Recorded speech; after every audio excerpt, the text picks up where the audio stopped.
Bonjour à tous. Merci d'être là et merci de prendre le temps de m'écouter. Je me présente à nouveau pour l'élection au conseil d'administration d'AMTM et vous prie d'excuser mon absence due à un stage prévu de longue date. Comme je n'ai pas encore le don d'ubiquité, j'ai préféré préparer cette vidéo pour me présenter à ceux qui ne me connaissent pas encore. Pour les autres, certains détails seront peut-être nouveaux pour eux. Vous êtes prêts? Allons-y. Mon nom est Véronique Thiénot. Je suis née en 1951 à Fécamp, d'une mère d'origine libanaise et d'un père normand. Élevée en Normandie, dans un milieu modeste, rien ne me prédisposait à la médecine ni à l'humanitaire.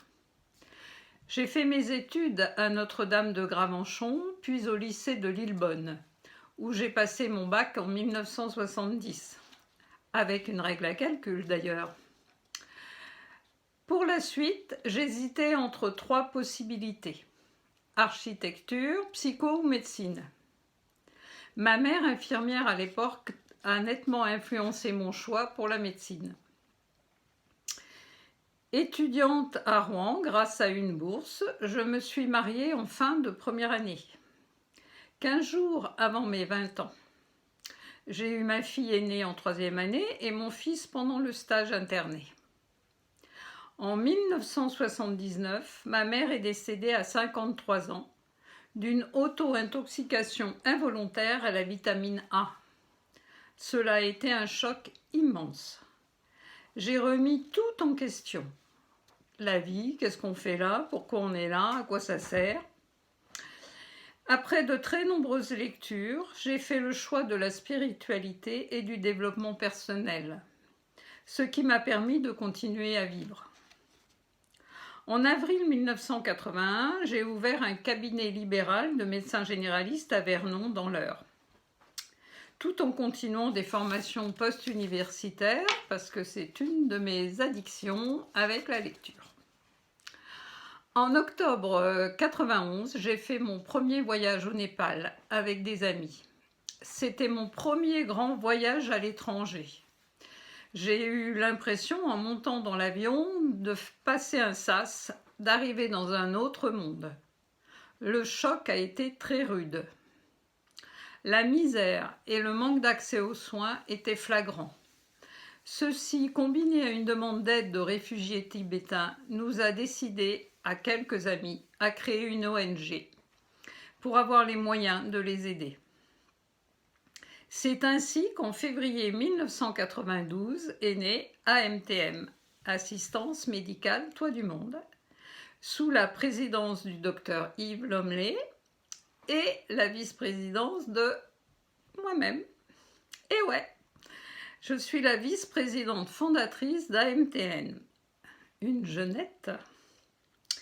J'ai participé à toutes les phases du développement de l'association, connu les 3 présidents, fait une trentaine de missions au Népal et en Inde, et même passé des diplômes universitaires, en plus de celui de médecine tropicale que j'avais déjà.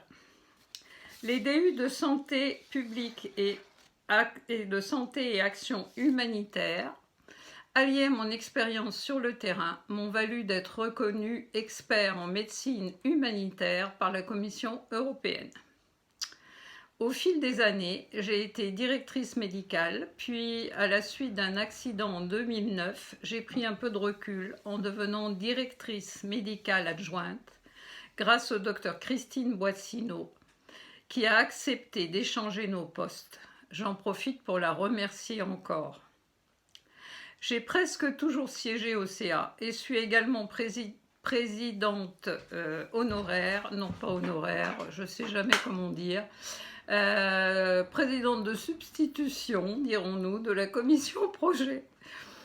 Après 27 ans de participation à toutes les actions d'AMTM, je ne suis toujours pas lassée et je me représente donc au conseil d'administration pour continuer à mettre mes connaissances et mon expérience au service des plus démunis.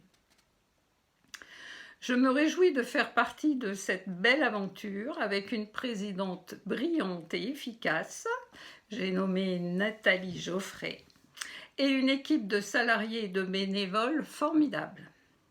Merci pour votre patience et excellente fin de réunion dans le cadre magnifique des locaux de Talentsoft.